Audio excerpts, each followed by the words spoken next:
Hello everyone, তোমাদের যারা এবছর মাধ্যমিক দিচ্ছ তাদের জন্য এই ভিডিওটা আমি করেছি। তো তোমাদের আমি আজকে ভূগোল পেপারে কিভাবে লিখবে তার প্যাটার্নগুলো আমি বলে দেবো এবং কোন সেকশন থেকে কত নাম্বারের আসে এগুলো আমরা বলে দেবো। এবং প্রশ্ন দেখাতে দেখাতেই আমি বলে দিতে পারি যে কোন কোনটা ইম্পর্টেন্ট, কোন কোনটা আসতে পারে। ঠিক আছে? তো ওই জন্য ভিডিওটা কিন্তু পুরোটা আস্তে আস্তে দেখতে থাকো। আর আরেকটা শেষে যেটা খুব গুরুত্বপূর্ণ সেটা হচ্ছে মানচিত্র বিষয়ে আমি দেখাবো যে তোমরা ম্যাপ পয়েন্টিংটা কিভাবে করবে। ম্যাপ পয়েন্টিংয়ে কিছু কিছু রুলস থাকে, সেগুলো কিভাবে ফলো করবে সেটা নিয়ে একটু ডিসকাস করব। ঠিক আছে? আজকে হচ্ছে এই ভিডিওটা শুধুমাত্র যারা মাধ্যমিক দিচ্ছ বা দেবে তাদের জন্য এটা খুবই গুরুত্বপূর্ণ। তাহলে দেখো, আমি একটা মডেল কোশ্চেন সেট নিয়ে এসেছি। তো এখানে ফার্স্টে দেখো এই সেকশন থেকে, এই যে দেখছি বিভাগ ক, এখান থেকে কিন্তু 14টা প্রশ্ন করতে হবে এবং প্রত্যেকটি প্রশ্ন এখানে করতে হবে। এখানে কোনো অপশন মানে কোনো রকম কোনো অপশনাল নেই যে 15টি করতে হবে বা 13টি করতে হবে, এরকম কিছু বলেনি, প্রত্যেকটিই করতে হচ্ছে। তাহলে যেমনভাবে প্রথমে নাম্বারিংগুলো শিখতে হবে, যেমন এখানে 1.1 তোমরা প্রথমে যখন লিখবে প্রথমে ওপরে বিভাগ ক লিখতে হবে এবং তারপরে 1.1 দিয়ে শুরু করতে হবে। এখানে কিন্তু শুধুমাত্র উত্তরটা লিখলে হবে না, এখানে তোমাদেরকে কিন্তু পুরোটাই লিখতে হবে। মানে ধরো এখানে তুমি যখন লিখবে তখন 1.1 নদীর জলপ্রবাহের মাপার একক হলো ড্যাশ দিয়ে যেটা অ্যান্সার হবে সেটা ধরো এখানে কিউসেক, তাহলে খ দিয়ে লিখলে কিউসেক। ঠিক আছে? মানে তোমরা পুরোটাই কিন্তু এখানে তৈরি করবে। না, আমি ধরো এখানে তোমাদেরকে এক্সাম্পলে দেখিয়ে দিচ্ছি একটা, যে এখানে তোমরা প্রথমে লিখবে বিভাগ ক। ওকে, বিভাগ ক এর পর তোমরা যখন এখান থেকে অ্যান্সারটা দিতে শুরু করবে, ধরো আমি এখান থেকে তোমাদেরকে দেখাচ্ছি, বেশ বেশ তাহলে ভালো হয়। দাঁড়াও, যখন তুমি অ্যান্সারটা দিচ্ছ তখন 1.1 এটা লিখবে, লিখে পুরো কথাটাই লিখতে হবে। নদীর জলপ্রবাহ মাপার একক হলো ড্যাশ দিলে খ লিখলে অ্যান্সারটা খ, এটা লিখলে কিউ সেক। ঠিক আছে? এটা সম্পূর্ণ উত্তর হলো, রাইট? ঠিক আছে? এরকম করে আবার তুমি 1.2 মানে প্রত্যেকটা প্রশ্ন আলাদা আলাদা করে ইয়ে থাকবে।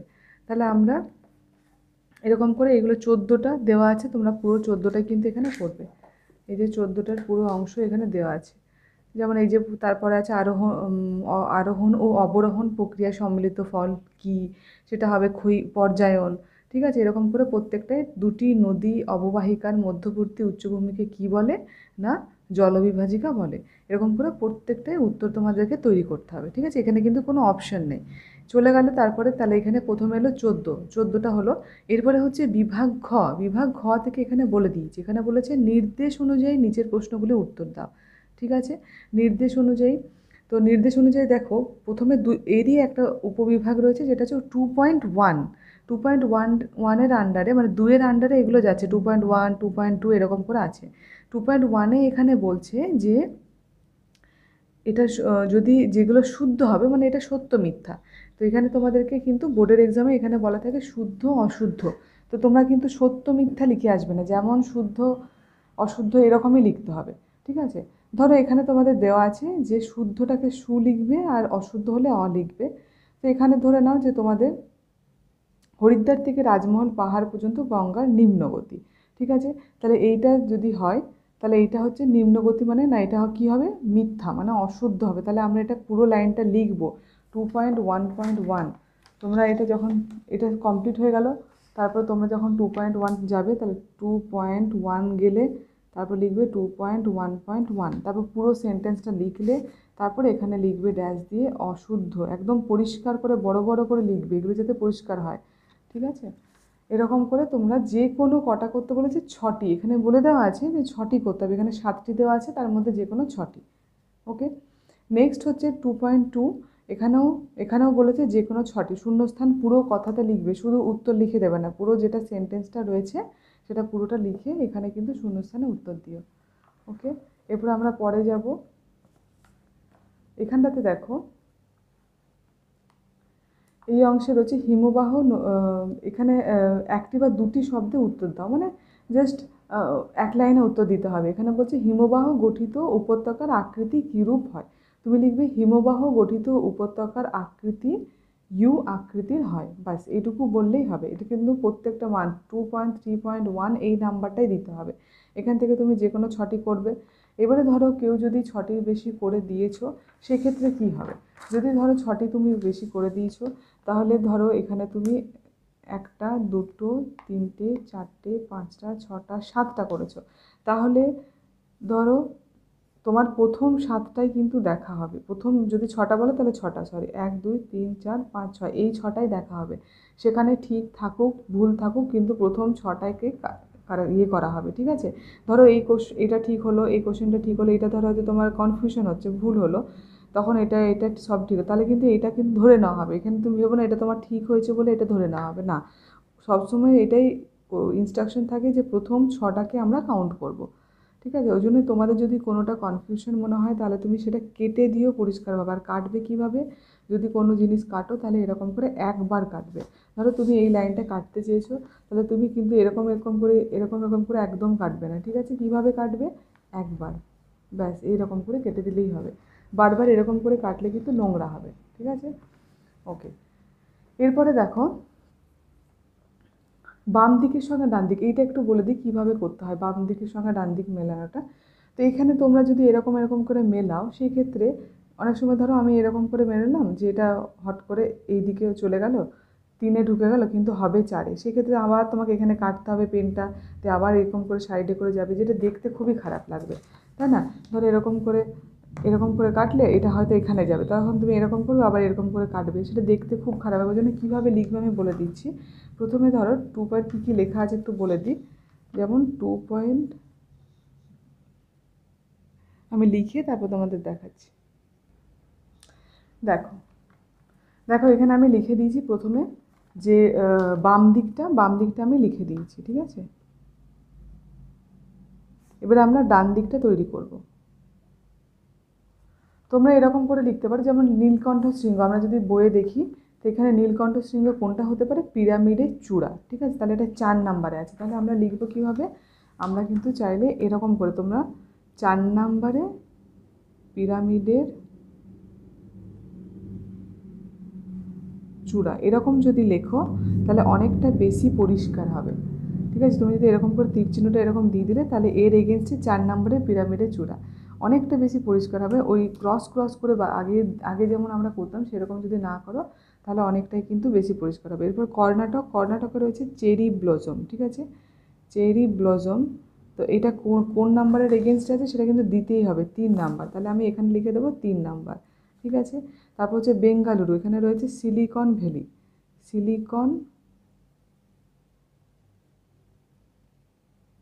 এটা কোন নাম্বারের এগেনস্টে রয়েছে?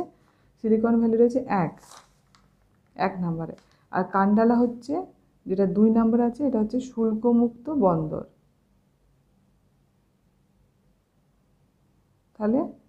তাহলে আমাদের দেখো জিনিসটা অনেকটাই পরিষ্কার হলো, তাই না?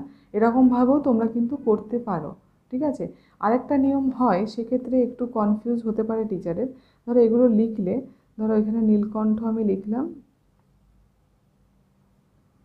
নীলকণ্ঠ শৃঙ্গ 2.4.1, আর এখানে যেমন বইয়ে দেওয়া আছে সেরকমই লিখলাম, ঠিক আছে? ধরো আমি এখান থেকে তোমাদের বোঝাচ্ছি লেখালেখি থেকে। ধরো এখানে যে নীলকণ্ঠ শৃঙ্গ, তাহলে এটার অ্যান্সার হবে কোথায় হবে? নীলকণ্ঠ শৃঙ্গটা এখানে হবে, তাহলে আমরা এইটা এখানে লিখতে পারি 2.4.1। এক্ষেত্রে টিচারের বুঝতে অনেকটা সময় লেগে যাবে, এর থেকে মনে হয় পাশাপাশি লেখাটা অনেক বেটার। এরকম করেও করা যায়, তাহলে এরকম করে ম্যাচটা অত কাটাকাটি ব্যাপারটা হয় না, ঠিক আছে? এরকম তোমরা চাইলে করতে পারো। ওকে, নেক্সট বিভাগ গতে চলে যাবো। বিভাগ গ এখানে বলেছে ষষ্ঠ ঘাতের সূত্র বলতে কি বোঝো? নিত্যবাহ এগুলো দিয়েছে প্রশ্নগুলো, অথবা দেওয়া আছে, মানে 3.1-এর এগেনস্টে দুটো দেওয়া আছে, ষষ্ঠ ঘাতের সূত্র আর নিত্যবাহ কাল, যে কোনো একটা তুমি করতে পারো, ঠিক আছে? তো যেটা তুমি করবে সেটার এগেনস্টে তুমি 3.1 প্রথমে বিভাগ গ লিখবে, তারপর এখানে 3.1 দেবে। তুমি যদি ষষ্ঠ ঘাতের সূত্র করো, তাহলে তুমি এখানে লিখবে ষষ্ঠ ঘাতের সূত্র, আন্ডারলাইন করবে, কোলন দেবে, অ্যান্সার লিখবে, ঠিক আছে? চেষ্টা করবে অ্যান্সার যখন লিখছো তখন অ্যান্সারের মধ্যে সেখানে যেগুলো গুরুত্বপূর্ণ পয়েন্ট সেগুলো আন্ডারলাইন করার, তাহলে কি হবে টিচারের সেটা চোখে পড়বে। আর পরিষ্কার নিট অ্যান্ড ক্লিন করবে, যতটা সম্ভব পরিষ্কার করবে, হাতের স্পিড বাড়াবে। ঠিক আছে, হাতের স্পিড না বাড়ালে কিন্তু খুব সমস্যা শেষ করতে পারবে না। ওকে, তাহলে এরকম করে তোমরা যে কোনো, এখানে তো কোনো রকম নেই, তোমরা দুটোর মধ্যে একটা করতেই হবে প্রত্যেকটাই। আর যেগুলো দেখবে যখন নিত্যবহ নদী, এগুলো কিন্তু কাকে বলে দিয়েছে তার সঙ্গে উদাহরণ নিজে থেকে দেবে, না বলা থাকলেও উদাহরণ তোমরা দেবে, যেমন উদাহরণ। ঠিক আছে, এখানে দিয়েছে শিকড় আলগা শিল্প কাকে বলে, এখানে উদাহরণ দেওয়া নেই, এখানে তোমরা নিজে থেকেই দেবে কার্পাস বয়ন শিল্প। এরকম করে প্রত্যেকটা যেখানে উদাহরণ দেওয়া নেই সেখানেও কিন্তু তোমরা উদাহরণ দিতে হবে। ওকে, চেষ্টা করবে যেগুলো ছবি সম্ভব, এখানে দেখতে পাচ্ছি না কোনোটা ছবি সম্ভব কিনা, তো যেগুলো ছবি ছোটোখাটো থাকে, যদি ধরো দিয়েছে ক্র্যাগেন্টেল কি, তাহলে সেক্ষেত্রে কিন্তু ক্র্যাগেন্টেলের লেখার পাশে একটা ছোট্ট করে ছবি দিয়ে দেবে, খুব সুন্দর আঁকার দরকার নেই, জাস্ট ছোট্ট করে এখানে দিয়ে দেবে। ধরো তুমি এখানে অ্যান্সারে লিখছো ক্র্যাগেন্টেলের, ঠিক আছে, ক্র্যাগ ও টেল। ওকে, এখানে কোলন দিয়ে তুমি উত্তরটা লিখলে, সাইডে একটা ছোট্ট বক্স করে তুমি এখানে তুমি ছবিটা দেখিয়ে দিলে ক্র্যাগেন্টেলের কী হয়। এরকম করে একটা শক্ত ঢিবির মতো থাকে, বাকিটা কোমল অংশটা এখানে লিখে দিও কোমল, এখানে লিখে দিও শক্ত বা কঠিন শিলা। ঠিক আছে, এখানে ছোট্ট করে লিখে দিও যে ক্র্যাগেন্টেল, ব্যাস, আর কিচ্ছু করতে হবে না। এখানে তুমি যেমন লিখছো লেখো, পাশাপাশি যেমন লিখছো এরকম লিখতে হবে, ছোট্ট করে একটা বক্সের মতো রাফলি, খুব সুন্দর করার প্রয়োজনে, মোটামুটি যাতে বোঝা যায় সেরকম। যেগুলো ছবি দেওয়া সম্ভব 2 নম্বরে চাইলে দিতে পারো। ঠিক এখানে সেরকমভাবে কোনো ছবি দেওয়া সম্ভব নয়। সোনালী চতুর্ভুজের ছবি প্রয়োজনে যদি ম্যাপ পয়েন্টিংয়ে বলে, ম্যাপ পয়েন্টিংয়ের জন্য ইম্পর্টেন্ট সোনালী চতুর্ভুজটা। ওকে, তো এখান থেকে তোমরা দেখে নিতে পারো কী কী মোটামুটি এসেছে। এরপরে দেখো বিভাগ ঘ। বিভাগ ঘ হচ্ছে 3 নম্বরের প্রশ্ন। তাহলে 3 নম্বরের প্রশ্ন একটু বড় ধরনের লিখতে হবে তোমাদের, মোটামুটি মোর দ্যান হাফ পেজ যেন হয়, 1 পেজ যাবে না, 1 পেজ অনেকটা বেশি হয়ে যাবে। ঠিক আছে, দেখো প্রথমে বলছে মরুয়া অঞ্চলে বায়ুর কাজের প্রাধান্য দেখা যায় কেন। তাহলে কেন দেখা যায় সেগুলো লিখতে হবে, কারণ এখানে বৃষ্টিপাত কম হয়, এগুলো পয়েন্ট বেসিস অ্যান্সার হবে।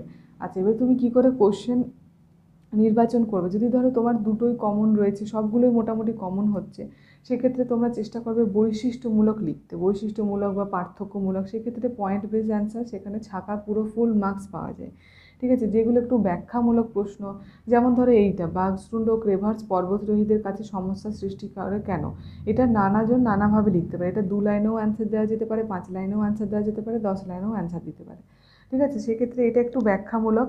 হ্যাঁ, তো এইগুলোতে হাফ নাম্বার হলেও হয়তো টিচারের কোনো জায়গাটা মনে হচ্ছে যে এটা মিস করেছে, তো সেই জন্য কম দিতে পারে। কিন্তু তুমি যদি বহির্জাত প্রক্রিয়ার মূল বৈশিষ্ট্যগুলো লেখো, মোটামুটি 3 নম্বরের মতো 4-5টা যদি লিখে দাও, বা এই যে 3টি পার্থক্য বলেই দিয়েছে, 3টি পার্থক্য, কোনো চিন্তা নেই, জাস্ট 3টে পার্থক্য লিখে তুমি ছেড়ে দাও, তাহলে কিন্তু 3-এ 3 পাবে। ঠিক আছে, তো ওই জন্য চেষ্টা করবে যেগুলো পয়েন্ট বেস অ্যান্সার, বৈশিষ্ট্য বা পার্থক্য, সেগুলো করার। এই যে খাদার ভাঙড়ের পার্থক্য খুব ইজি হবে, এটাও একটা ইজি হবে, বৈশিষ্ট্যগুলো খুব ইজি হবে, ভূমিকাটা একটু ব্যাখ্যামূলক হবে। তো ওই জন্য তোমরা একটু প্রশ্ন বা চয়নটা ঠিকঠাক করতে হবে যে কোন কোন প্রশ্নগুলো করবো, রাইট? ওকে, এরপরে আমরা চলে যাবো বড় 5 নম্বরের প্রশ্নগুলোতে। তো আমরা এখানে দেখো, এরপর হচ্ছে বিভাগ উঁতে একদম শেষে, এখানে বলেছে যে যে কোনো 2টি প্রশ্নের উত্তর দাও, এটা 4টে থাকবে, তার মধ্যে 2টি করতে হবে। প্রথমে বলেছে শুষ্ক অঞ্চলে বায়ু জলধারার মিলিত কার্যের ফলে সৃষ্ট ভূমিরূপগুলি চিত্রসহ বর্ণনা, এখানে কিন্তু বলেই দিয়েছে চিত্রসহ। এবারে প্রশ্ন হচ্ছে যে এখানে বায়ু জলধারার মিলিত কার্যের ফলে যে 5 নম্বরে দিয়েছে কতগুলো লিখবো, অনেক জায়গাতে হয় কি অনেকগুলো থাকে। এই ক্ষেত্রে, এটার ক্ষেত্রে কিন্তু বায়ু জলধারার ক্ষেত্রে খুব একটা বেশি নেই, এখানে প্রত্যেকটাই লিখতে হবে, ওয়াদি, পেডিমেন্ট, বাজাদা, প্লায়া, এগুলো সবগুলো লিখতে হবে, এবং চিত্র সহকারে। এটা অনেক সময় আলাদা আলাদা করে দেওয়া সম্ভব নয়, এই চিত্রটা পুরো একসাথে হবে। ঠিক আছে, একটা ছবির মধ্যেই কিন্তু সবগুলো দেখাতে হবে যে কীভাবে তুমি দেখাচ্ছ। যেমন এখানের মধ্যে আমি যদি দেখাই, তাহলে এখানেই ছোট্ট করে তোমরা দেখিয়ে দিতে পারবে সবগুলো। ঠিক আছে, এখানে প্লায়াটা আমি করলাম,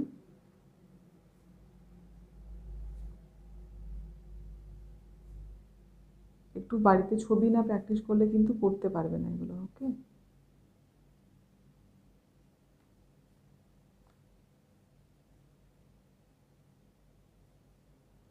এরকম করে একটা ছোট্ট তাহলে আমরা এখানটা আমি প্লায়া লিখে দিলাম, প্লায়া হয়ে গেল এখানটা। তারপরে এই দিকগুলো হচ্ছে বাজাদা অঞ্চল, ঠিক আছে, ডটেড ডটেড দিয়ে দিলে খুব লাইটলি করলে। তারপর আরেকটা অঞ্চল এখানটা, এগুলো হচ্ছে পেডিমেন্ট অঞ্চল। তাহলে এটা আমরা এরকম করে কি দেখিয়ে দিলাম যে এই দুটো অঞ্চল হচ্ছে পেডিমেন্ট, একদম এই এন্ডগুলো, ঠিক আছে, এগুলো হচ্ছে পেডিমেন্ট অঞ্চল। তাহলে একটা ছবির মধ্যেই প্রত্যেকটার ছবিই হয়ে গেল। এরকম করলেও কিন্তু তোমরা পারবে করতে, ঠিক আছে, এরকমও তোমরা করতে পারো। তাহলে এখানে সবগুলোতেই কিন্তু তাহলে এটা তুমি লিখে দিতে পারো, নিচে তোমাকে একটা লিখতে হয় ছবি চিত্রের বিষয়টা, যে এটা কী হলো না, বায়ু ও জলধারার মিলিত ভূমিরূপ। বেশ, এটা হয়ে গেল একসাথে। ওকে, চল নেক্সট বলেছে নদীর সঞ্চয় কার্যের ফলে সৃষ্ট 3টি ভূমিরূপ। তাহলে এখানে পরিষ্কার বলেই দিয়েছে 3টি ভূমিরূপ, তাহলে সেক্ষেত্রে সমস্যা নেই, এবং চিত্রসহ। তাহলে তোমাকে ভূমিরূপ চুজগুলো এমনভাবেই করতে হবে যাতে ওগুলো চিত্রগুলো তোমার পক্ষে ইজি হয়, ঠিক আছে। নদীর সঞ্চয় কার্য, সেগুলো যেমন বদ্বীপটা করতে পারো, বদ্বীপের, তবে বদ্বীপটা একটু বড় করে করতে হবে, ভাগ আছে। ওকে, চলো তারপরে নেক্সট যাব, বদ্বীপ গঠনের অনুকূল প্রাকৃতিক পরিবেশগুলি লেখো, যে বদ্বীপ গঠনের কী কী প্রয়োজন, ঠিক আছে, যেমন জলের পরিমাণ বেশি প্রয়োজন, ঢাল বেশি হওয়া যাবে না, ঠিক আছে, তো এইখানে জলের গতিবেগটা খুব বেশি হলে হবে না, মোটামুটি হতে হবে, সেই ক্ষেত্রে এটা হচ্ছে পরিবেশ। তারপরে দেখো, হিমবাহ ও জলধারার মিলিত সঞ্চয় কার্যের ফলে সৃষ্ট ভূমিরূপগুলো চিত্র সহকারে ব্যাখ্যা করো। এখানেও কিন্তু বলে দিয়েছি চিত্র সহকারে, তাহলে এখানে হিমবাহ জলধারার যে মিলিত ভূমিরূপগুলো সেগুলো কিন্তু তোমাদেরকে চিত্র সহকারেই করতে হবে। তাহলে এখানে যদি তোমরা চয়ন করো তাহলে তোমাদের পক্ষে যেগুলো চিত্র সহ, মানে 5.1.1, 5.1.2 আর 5.1.4, এইগুলো করলে অনেক ফুল মার্কস পাওয়ার সম্ভাবনা অনেকটাই বেশি, ঠিক আছে। এটা কিন্তু অনেকটা ঠিক করে গুছিয়ে লিখতে হবে, তো সেক্ষেত্রে এটা অনেকটাই একটু রিস্ক হয়ে যাবে, সেক্ষেত্রে তোমরা এগুলোও করতে পারো। যদিও এটা পয়েন্ট বেসড অ্যান্সার, এটাও যদি তোমরা ভালোভাবে লেখো তাহলেও কিন্তু তোমাদের পেতে পারো। ওকে, এবার হচ্ছে যে কোনো দুটি করতে হবে তোমাদেরকে, তোমরা দুটি করবে। তারপর হচ্ছে 5.2, তারপর চলে যাবো নেক্সট। এখানে রয়েছে উত্তর ও দক্ষিণ ভারতের নদ নদীর মধ্যে পার্থক্য নিরূপণ করো। উত্তর ভারতের গাঙ্গেয় সমভূমি প্রচুর পরিমাণে ধান চাষ হয় কেন? আর পশ্চিম ভারতে পেট্রোরসায়ন শিল্পের অধিক উন্নতির কারণ ব্যাখ্যা করো। জনসংখ্যা বন্টনের তারতম্যের 5টি কারণ আলোচনা করো। তাহলে এখানে 5টি কারণ বলে দিয়েছে, মানে একদম পুরো 5টা কারণ লিখলে একদম ছাকা নাম্বার। তবে 5টা লাইন এক লাইন করে লিখলে হবে না, তোমরা সেক্ষেত্রে পয়েন্ট বেসড অ্যান্সার করবে। মানে ধরো এখানে লিখছি ভারতের জনসংখ্যা বন্টন সর্ব জায়গায় এক নয়, প্রথমে এক লাইন, প্রথমে সবসময় ভূমিকা দেবে প্রথমেই, ঠিক আছে। ভূমিকা দেওয়ার পর তারপর তুমি লিখছো যে ভূমিকার লাইনটা শেষ হলো, ওখানে লিখলে যে বন্টনের কারণগুলি হলো, জনসংখ্যা বন্টনের কারণগুলি হলো, দিয়ে এখানে তুমি 1 নাম্বার দিচ্ছ। তাহলে 1 নাম্বার কী হতে পারে? ভৌগোলিক পরিবেশ হতে পারে, তাই তো, ভৌগোলিক পরিবেশ, সেটা তুমি কোলন দিয়ে এটার বর্ণনা করলে, এরকম করে কিন্তু 5টা পয়েন্ট হবে, জাস্ট এক লাইন করে লিখে দিও না, ঠিক আছে। তারপর 2 নাম্বার কিছু একটা লিখলে, 3 নাম্বার কিছু একটা লিখলে, এরকম করে পয়েন্টের আন্ডারে থাকবে, এবং পয়েন্টগুলো একবার করে আন্ডারলাইন করে দিও, তাহলে এক্ষেত্রে তোমরা 5-এ এখানে ফুল মার্কস পাওয়ার সম্ভাবনা আছে। ওকে, তারপর দেখো, যদি তোমরা পার্থক্যটা করতে পারো এখানে ফুল মার্কস পাবে। উত্তর ভারত ও দক্ষিণ ভারতের নদীর পার্থক্য, এটা ফুল মার্কস পাওয়ার চান্স অনেক বেশি, ঠিক আছে। এটা একটু ব্যাখ্যামূলক, এটা তোমাদের বানাতে হবে, ওখানে চট করে তোমরা করতে পারবে না, তো এখানে অ্যাভয়েড করে গেলে ভালো। সেক্ষেত্রে তোমরা এইটা করতে পারো, 5টি কারণ বলে দিয়েছি, এটাও করতে পারো। এটাও খুব ভালো, পেট্রোরসায়ন শিল্পের অধিক উন্নতির কারণ কি, এটাও তোমাদেরকে প্রথমে ভূমিকার মাধ্যমে প্রত্যেকটা পয়েন্টে যেতে হবে, ঠিক আছে। তাহলে এইগুলো হয়ে গেল তোমাদের 5 নাম্বার। নেক্সট আমরা চলে যাবো ম্যাপ পয়েন্টিং। ওকে, তাহলে তোমরা মোটামুটি কিছু মাধ্যমিকের কোনগুলো ভারতের ক্ষেত্রে 5 আসবে সেটা একটু বলে দিই। দেখো, আমি এখানে কিছু গুরুত্বপূর্ণ প্রশ্ন তোমাদেরকে বলে দিই যে কীগুলো আসতে পারে ভারত থেকেই বলছি। যেমন এটা প্রস্থ বরাবর হিমালয়টা আসতে পারে, এবারে প্রস্থ আর দৈর্ঘ্যটা ভুলেই যেও না। যদি আমরা দেখো একটা আয়তাকার আঁকি, তোমাদের সামনে আয়তক্ষেত্র আঁকলাম, তাহলে আমরা প্রস্থ কোনটাকে বলি? এইটাকে বলি, এইভাবে যে অবস্থানটা, মানে হিমালয়টা আমাদের এইভাবে কীভাবে অবস্থান করছে, ঠিক আছে। এরকম করে পরপর যে আছে শিবালিক, শিবালিক রয়েছে, তারপর হিমাচল রয়েছে, এরকম করে যে অবস্থানগুলো রয়েছে এই বর্ণনাটা কিন্তু করতে হবে, ঠিক আছে। হিমাদ্রি, শিবালিক, হিমাচল এইগুলো কিন্তু হবে যে প্রস্থ বরাবর। আর দৈর্ঘ্য বরাবর মানে হচ্ছে এইভাবে যেগুলো অবস্থান, এইরকমভাবে, ঠিক আছে। পশ্চিম হিমালয়, মধ্য হিমালয়, পূর্ব হিমালয়, ওটা কীভাবে অবস্থান করছে ভারতে, তাহলে ওটা যদি আমরা দেখি তাহলে এইভাবে, এদিকটা হচ্ছে পশ্চিম হিমালয়, এখানটা হচ্ছে মধ্য হিমালয়, এদিকটা হচ্ছে পূর্ব হিমালয়। আমাদের যদি ভারতের দেখি এরকম করে মাথাটা এরকম করে রয়েছে, এরকম করে গেছে, তাই তো? তাহলে সেক্ষেত্রে এইটা হচ্ছে দৈর্ঘ্য, ঠিক আছে? দৈর্ঘ্য মানে যে আমরা এটাকে যদি আয়তক্ষেত্র বানাই তাহলে দেখি এটা হলো দৈর্ঘ্য, রাইট? প্রস্থ মানে এরকম হবে, আর আমাদেরকে আরেকটা ভাগ রয়েছে এরকম করে, মাঝখানের হিমালয় এই যে এইরকম করে 4টে ভাগ আছে। এটা হচ্ছে দৈর্ঘ্য বরাবর, সরি প্রস্থ বরাবর, ঠিক আছে? তাহলে এটা হয়ে গেল প্রস্থ বরাবর, ঠিক আছে? তাহলে এইটা হয়ে গেল সে টেথিস, হিমাদ্রি, হিমাচল আর শিবালিক। ওকে, এই 4টে। এটা কিন্তু ভুলিও না। নেক্সট বলছে পার্থক্য, পূর্ব ও পশ্চিম উপকূলীয় সমভূমির মধ্যে পার্থক্য আসতে পারে। পার্থক্য উত্তর ও দক্ষিণ ভারতের নদ নদী, এই দুটো পার্থক্য আসার সম্ভাবনা কিন্তু খুব বেশি। ওকে, যে কোনো দুটো তোমরা ভালো করে মোটামুটি 8-10টা করে পয়েন্ট মুখস্থ করে যেও। পার্থক্য এখানে যদি 5 নম্বরের মতো আসে তাহলে মোটামুটি 5টা থেকে 7টার বেশি লিখবে না। ওকে, পূর্ব ও পশ্চিম উপকূলীয় সমভূমি আর উত্তর ও দক্ষিণ ভারতের নদ নদী। এরপর আছে ভারতের জলবায়ুর নিয়ন্ত্রকগুলো লিখতে হবে। নিয়ন্ত্রকগুলো কী কী রয়েছে? পাহাড়ের অবস্থান, হিমালয়ের অবস্থান, এগুলো। তারপর হচ্ছে বৃষ্টির জল সংরক্ষণে তামিলনাড়ুর ভূমিকা, এটা 5-এর জন্য দরকার নেই, এটা 3-এর জন্য তৈরি করে রাখতে পারো, ঠিক আছে? আসতে পারে। আচ্ছা, বৃষ্টির জল সংরক্ষণের উপায়গুলি, ঠিক আছে? সেগুলো কিন্তু রেন ওয়াটার হারভেস্টিং কী করে ধরে রাখতে হয় সেগুলোও ইম্পর্টেন্ট। এরপর হচ্ছে মৌসুমি বায়ুর প্রভাব, ভারতের জলবায়ুতে মৌসুমি বায়ুর কী কী প্রভাব, সেটা কৃষিক্ষেত্রে হতে পারে, স্বাভাবিক উদ্ভিদের ওপর হতে পারে, প্রভাবটা অল ওভার পয়েন্ট ওয়াইজ করতে পারো। ভারতের কৃষির বৈশিষ্ট্য আসতে পারে বা সমস্যা আসতে পারে, সমস্যা আর বৈশিষ্ট্য প্রায়ই একই। বৈশিষ্ট্যগুলো সমস্যা মানে যেগুলো জীবিকা সত্তা ভিত্তিক, এগুলোই হবে সেমি পয়েন্ট, ঠিক আছে? একই ধরনের আসতে পারে, এটা খুব আসে। নেক্সট হচ্ছে ভৌগোলিক পরিবেশ। ভৌগোলিক পরিবেশ যে কোনো দিতে পারে, ধানের দিতে পারে ভৌগোলিক পরিবেশ। ভৌগোলিক পরিবেশের দুটো ভাগ থাকে, একটা হচ্ছে প্রাকৃতিক, একটা হচ্ছে অর্থনৈতিক। প্রাকৃতিক ভাগ মানে হচ্ছে ধান কোন প্রাকৃতিক পরিবেশে হতে পারে, তার উষ্ণতা কেমন হবে, ঢাল কেমন হবে, জমি কেমন হবে, মৃত্তিকা কেমন হবে, বৃষ্টিপাত কেমন হবে, এইগুলো, ঠিক আছে? আর অর্থনৈতিক দিক মানে তার মূলধন কেমন হবে, তার শ্রমিকটা কেমন হবে, যাতায়াত, বাজার, এই প্রযুক্তি, এই জিনিসগুলো হচ্ছে অর্থনৈতিক দিক। দুটো ভাগ হয়। যদি বলে দেয় এর প্রাকৃতিক পরিবেশ লেখো, তাহলে শুধুমাত্র প্রাকৃতিক দিকটা লিখবে। যদি বলে যে এর অর্থনৈতিক পরিবেশ লেখো, শুধু অর্থনৈতিক লিখবে। সাধারণত দেয় না, দেয় কোনটা? ভৌগোলিক পরিবেশ, মানে তোমাকে কিন্তু দুটোই লিখতে হবে। ওকে, নেক্সট হচ্ছে পূর্ব ও মধ্য ভারতের অধিক লৌহ ইস্পাত শিল্পের কেন্দ্রীভবনের কারণ, এই দুটো থেকে আসার সম্ভাবনা অনেক বেশি। একটা হচ্ছে পূর্ব ও মধ্য ভারতে লৌহ ইস্পাত শিল্প কেন বেশি গড়ে উঠেছে, আর পশ্চিম ভারতে কার্পাস ইস্পাত শিল্পের একদেশী ভবনের কারণ কি। এই কেন্দ্রী ভবন, একদেশী ভবন, এগুলো দেখে ঘাবড়ে যেও না। এগুলো মানেই হচ্ছে যে পূর্ব দিকে বেশি পরিমাণ কেন লৌহ ইস্পাত শিল্প হয়েছে, পশ্চিম দিকে বেশি পরিমাণ কেন কার্পাস শিল্প হয়েছে। তো এইগুলো কিন্তু খুবই গুরুত্বপূর্ণ। আশা করি এগুলোর উত্তর সবার জানা আছে। আমি আর লাস্ট মোমেন্টে এসে আর এখন তো তৈরি করেও কোনো লাভ নেই, যেগুলো তৈরি হয়েছে সেগুলো শুধু রিভিশন করো। আমি জাস্ট তোমাদেরকে বলে দিতে পারি যে কোন কোনগুলো গুরুত্বপূর্ণ। ওকে, এরপরে ভারতের জনসংখ্যার বন্টন। জনসংখ্যা সব জায়গায় সমান নয়, বন্টনগুলো কীভাবে হচ্ছে, এবং নগরায়নের সমস্যা, এগুলো মোটামুটি 3-5-এর জন্য, 5-এর জন্য বেশি ইম্পর্টেন্ট। নগরায়নটা বেশিরভাগই 3-এ আসে, 5-এ আসে না। এইটা খুব 5-এ আসে, জনসংখ্যার বন্টনটা। এগুলো গুরুত্বপূর্ণ, আসতে পারে। তারপর আমরা চলে যাবো মানচিত্র। দেখো, তোমাদের এরকম একটা ম্যাপ দেওয়া হবে, ঠিক আছে? সেখানে তোমাদের যা যা তোমাদের এক্সামিনাররা বলবেন যে এখানে নাম, না রোল নাম্বার কী কী লিখতে হবে, আর রোল, রেজিস্ট্রেশন নাম্বার, এগুলো লিখতে হয় ম্যাপের ওপরে। সেটা তোমাদের বলে দেওয়া হবে ওখানে পরীক্ষার হলে। তো তোমরা এখানে লিখে দেবে এবং শেষে এইটা তোমাদের পরীক্ষার খাতার সাথে এইখানে পিন করে দিতে হয়, ঠিক আছে? এটা থাকবে। তো তোমরা তখন কারণ এত চওড়া তো খাতাটা হয় না, তখন তোমাদেরকে সাইডটা একটু মুড়ে দিতে হবে। ওকে, সাইডে এরকম করে মুড়ে দিয়ে বাকিটা ঢুকে থাকবে। ওকে, একটু ভালো করে যত্ন করে করবে। এরপরে দেখো কিভাবে করতে হবে। প্রথমত এর একটা ফরম্যাট রয়েছে, ফরম্যাটে কিন্তু নাম্বার রয়েছে। প্রথমে সমস্ত প্রতিবেশী দেশগুলো তোমাকে করতে হবে, সেই প্রতিবেশী দেশগুলো করবে, ঠিক আছে? এরপরে তোমাকে যেটা করতে হবে সেটা হচ্ছে একটা ইন্ডেক্স তৈরি করতে হবে এখানে, ঠিক আছে? ইন্ডেক্স ছাড়া কিন্তু তোমাদেরকে এখানে কিন্তু ফুল মার্কস আসবে না।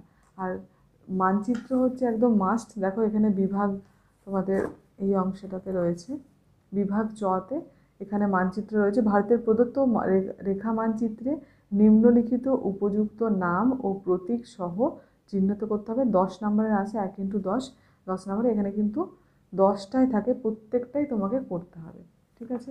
তাহলে আমরা প্রথমে প্রতিবেশী দেশগুলো প্রত্যেকটা লিখে নেব, ঠিক আছে? এখানে চীন হয়ে গেল, এখানে মায়ানমার, এখানে বাংলাদেশ, এখানে ভুটান, নেপাল,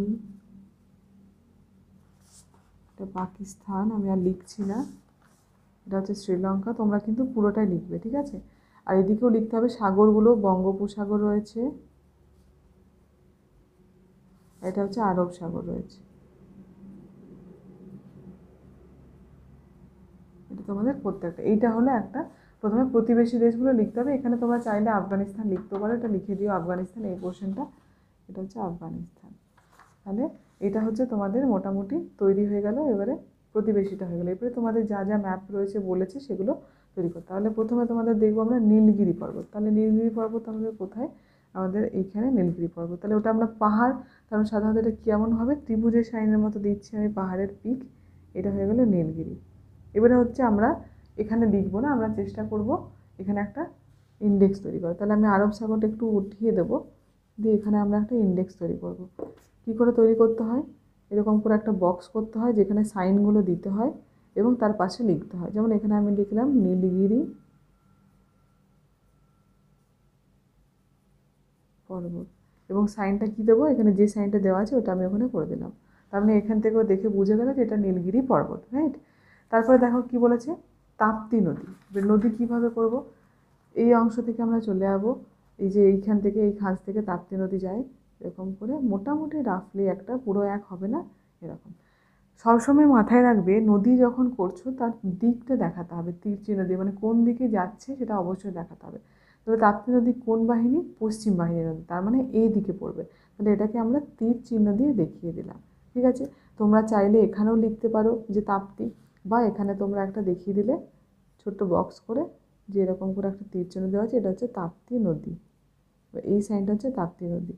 এবার ধরো দুটো নদী দিয়েছে, সাধারণত দেয় না, ধরো দুটো নদী দিয়েছে, তখন সেক্ষেত্রে কী করবে, ধরো এখানে একটা নদী হলো নর্মদা বলে, তাহলে আমরা একদম প্যারালালি এরকম করে নর্মদা নদী গেছে, তাহলে এটাও এরকম করে তীর চিহ্ন দিয়ে দেবো। তখন আমরা কী করব, এখানে লিখব নর্মদা, এখানে লিখব তাপ্তি, ওকে? এবং এইখানে এই সাইনটাতে দিয়ে দেবো যেটা হচ্ছে একটা নদ নদীর সাইন, মানে নদী, এর এই সাইনটা হচ্ছে নদীর সাইন, তখন আমরা এখানে একটা লিখে দিলাম নদী, ঠিক আছে? এখানে কিন্তু এই সাইনটা দিয়ে তাপ্তি নর্মদা লিখে দিও না, তাহলে বোঝা যাবে না কোনটা নর্মদা কোনটা তাপ্তি। তখন তুমি এখানে এরকম করে লিখে দিও যে এটা হচ্ছে নর্মদা, এটা হচ্ছে তাপ্তি, ঠিক আছে? চলো তারপরে চলে যাবো বছরে দুবার বৃষ্টিপাতযুক্ত অঞ্চল। এটা কোথায় আমরা জানি? আমরা জানি করমণ্ডল উপকূল। তাহলে এখান থেকে আমরা করমণ্ডল উপকূলটা জানি, এই জায়গা থেকে হচ্ছে শুরু, এরকম করে গেছে, তাহলে এখানে বৃষ্টিপাত হয় বেশি, তাহলে এখানে আমরা একটা সাইন দিয়ে দিলাম,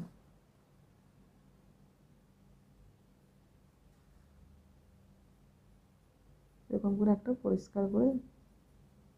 পরিষ্কার পরিচ্ছন্ন করে করবে, দিয়ে একটা সাইন দিলাম এরকম করে, ঠিক আছে? তাহলে আমরা আবার এখানে ইন্ডেক্সে চলে আসবো, দিয়ে এখানে ওই যে সাইনটা তুমি করেছো, যেভাবে করেছো সেইভাবেই করবে, ওখানে ছোট এখানে বড় করবে না। এই যে হলো, এবারে হচ্ছে বছরে, এটা লিখতে হবে বছরে দুবার বৃষ্টিপাত যুক্ত অঞ্চল, দিয়ে ব্র্যাকেটে লিখে দিতে পারো করমণ্ডল উপকূল। যদি তোমার মনে হয় জায়গা হচ্ছে না এখানে করমণ্ডল উপকূল লেখার, তখন তুমি এখানে তুমি ছোট্ট করে লিখে দিতে পারো করমণ্ডল উপকূল, ঠিক আছে? চলো নেক্সট চলে যাবো। নেক্সট হচ্ছে তোমাদের বলছে পূর্ব ভারতের একটি ল্যাটেরাইট মৃত্তিকাযুক্ত অঞ্চল। পূর্ব ভারতের ল্যাটেরাইট মৃত্তিকা মানে এই অঞ্চলটা আমাদের একদম পুরুলিয়ার ওই ঘেঁষে, ওখানে একটা ল্যাটেরাইট মৃত্তিকা অঞ্চল, মানে এরকম করে একটা অঞ্চল তোমাকে দেখাতে হবে। এবং ল্যাটেরাইট মৃত্তিকা আমি একটা যে কোনো সাইন দিয়ে দিলাম, এরকম করে ল্যাটেরাইট মৃত্তিকা অঞ্চল। তো এটা আমি এখানে দেখিয়ে দেবো যেটা এই সাইনটা কী বোঝাচ্ছে, এরকম করে দেখালাম যে এটা হচ্ছে ল্যাটেরাইট মৃত্তিকা অঞ্চল,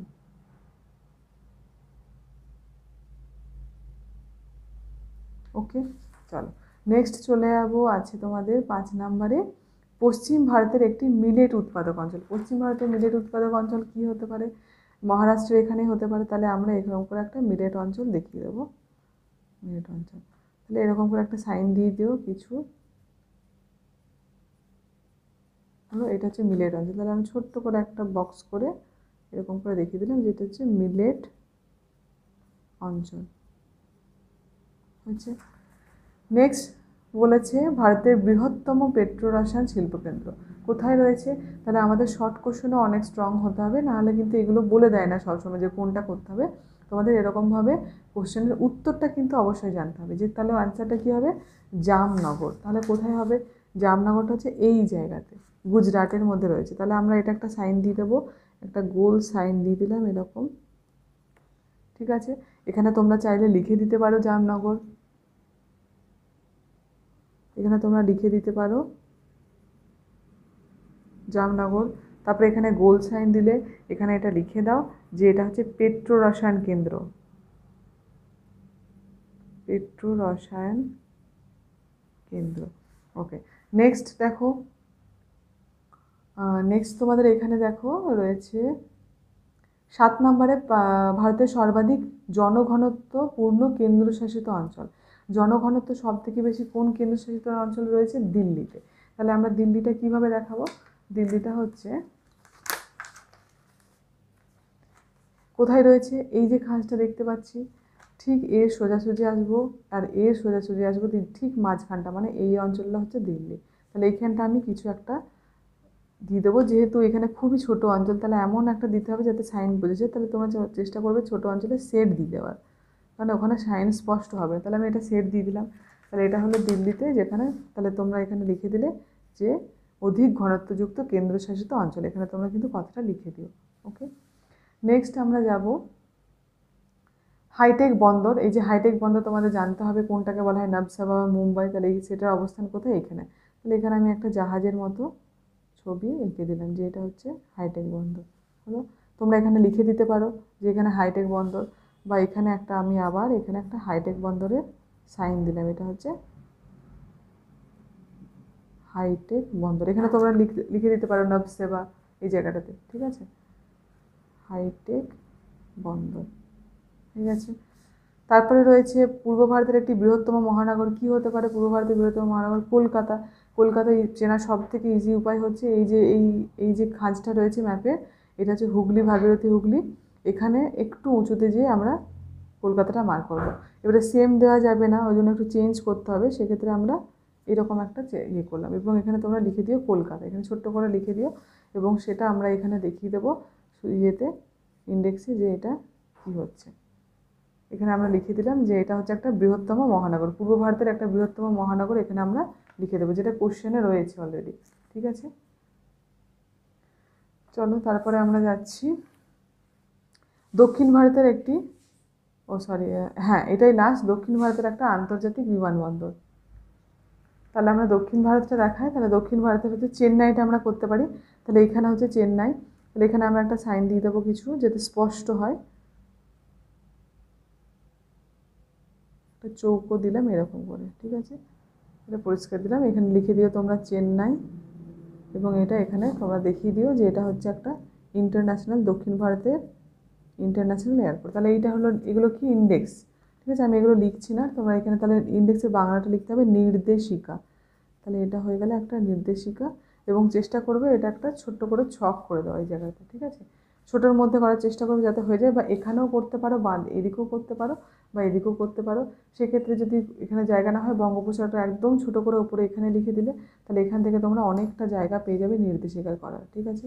এখানেও জায়গা কম নেই, এখানেও জায়গা রয়েছে যথেষ্ট বেশি, এখান থেকে তোমরা নির্দেশিকা করতে পারছো, তাহলে অনেকটাই জায়গা রয়েছে। একটু ক্লোজ করে করবে, এবং স্পষ্ট যেন হয়। এবং ম্যাপে, এইটা হচ্ছে ম্যাপের নিয়ম, প্রত্যেকটা প্রতিবেশী দেশ থাকবে আর এগুলো থাকবে, ঠিক আছে। তাহলে এটা হচ্ছে আমাদের, আর এবং শেষে এখানে আমি লিখে নিই, এটা হচ্ছে ভারত মহাসাগরটা মিস গেছে, এখানে হবে ভারত মহাসাগর। এইভাবে হয় ম্যাপ পয়েন্টিং। এইভাবে যদি তোমরা করতে পারো, তাহলে এখানে কিন্তু পুরো নাম্বার, মানে 10-এ 10 কিন্তু পুরোটাই আসবে। ওকে, আশা করি তোমাদের বোঝা গেছে। এবং এখানে দেখো বিভাগ বলে বলেছে, তাহলে তোমাদের এখানে কিন্তু মানচিত্রে সেটা করে দিও যে বিভাগ এটা তোমাদের কমপ্লিট পেপার। ওকে, তোমাদের চেষ্টা করবে যে এটা 3 ঘন্টা 15 মিনিট, তো তোমাদের 3 ঘন্টার মধ্যে শেষ করা, যাতে আবার এটা রিচেক করো, এবং যে জায়গাগুলো ডাউট থাকবে সেগুলো আবার ক্লিয়ার করতে পারো। ওই জন্য 3 ঘন্টার মধ্যে এমন সময় ধরে প্রত্যেকটা প্রশ্ন সময় ধরে কিন্তু করবে। ওকে, শর্ট কোশ্চেনগুলো প্রথমেই ধরবে, শর্ট কোশ্চেন প্রথমেই সলভ করবে, তারপরে কিন্তু 2, 3, 5 এগুলোতে যেও, ঠিক আছে। তাহলে প্রত্যেক মাধ্যমিক পরীক্ষার্থীদের জন্য অল দ্য বেস্ট। তোমরা খুব ভালো করে পরীক্ষা দিও এবং ঠান্ডা মাথায় পরীক্ষা দিও। আর সব পড়েছো, আর আলাদা করে নতুন কোনো পড়ার প্রয়োজন নেই। যেগুলো পড়েছো সেগুলো রিভিশন করো। আর যখন তোমরা ম্যাপ পয়েন্টিং দেখবে তাহলে কিন্তু একটা ব্ল্যাঙ্ক ম্যাপ নিয়ে বসবে। জাস্ট এরকম করে আঙুল বুলিয়ে নিলাম তাহলে করো না, সেক্ষেত্রে অনেক সময় ভুল হয়। সেক্ষেত্রে দিল্লিটা যদি তুমি চোখ বুলিয়ে নাও, দিল্লিটা হয়তো এখানে নেমে গেলে করার সময়। ঠিক আছে, চোখ একটা ব্ল্যাঙ্ক ম্যাপ নিয়ে তার মধ্যে দেখো, আর তার সাথে সাথে পড়তে থাকো একটা ব্ল্যাঙ্ক ম্যাপে। সেক্ষেত্রে অনেক বেশি সুবিধা হবে। কারণ কোন জায়গা থেকে তোমার কোনো নদী যখন করছো, কোন মুখ থেকে শুরু হচ্ছে সেটা খুব গুরুত্বপূর্ণ। তুমি ধরো এখান থেকে তাপতে শুরু হচ্ছে, তুমি করলে এখানে, সেক্ষেত্রে কিন্তু তুমি নাম্বার পাবে না, কেটে দেবে। মোটামুটি এর কোথা থেকে হচ্ছে তার পয়েন্টগুলো, এই যে আমি দেখালাম, এটা সবসময় সাইড থেকে যে হ্যাঁ এই খাঁজটা আছে, এই খাঁজটা সোজা মাঝখানে গেলে আমি দিল্লি পাবো। সরি, দেখতে পাওনি। তাহলে দিল্লিটা কী করে পাবো? এই খাঁজ থেকে এই খাঁজ থেকে গেলে দিল্লিটা পাবো। তাহলে এরকম করে কিছু একটা লোকেশন দিয়ে রাখো যাতে খুঁজতে সুবিধা। এই যে যেমন এই খাঁজটার ওপরে কলকাতা রয়েছে, তাহলে এটা আমার খুঁজতে অনেকটাই সুবিধা। ঠিক আছে, এরকম করে তোমরা কিছু কিছু জায়গা মার্ক করে রাখবে। তাহলে যেমন এই যে মার্কটা, এটা হচ্ছে চিল্কা হ্রদ। হ্রদগুলো খুব ভালো করে পড়বে, যেমন চিল্কা, লোকটাক, হ্যাঁ, কোলেরু, এগুলো খুব গুরুত্বপূর্ণ। সোনালী চতুর্ভুজটা খুব ভালো করে করবে। আর 4টে পয়েন্টকে যোগ করে দেবে, এটাও খুব আসতে পারে, আসার সম্ভাবনা অনেক বেশি। তাহলে এটা তোমাদের মোটামুটি কমপ্লিট। তোমাদের অনেক শুভেচ্ছা রইলো, খুব ভালো করে পরীক্ষা দিও। Okay, thank you. কোনো প্রবলেম থাকলে অবশ্যই কমেন্ট বক্সে জানিও। Thank you.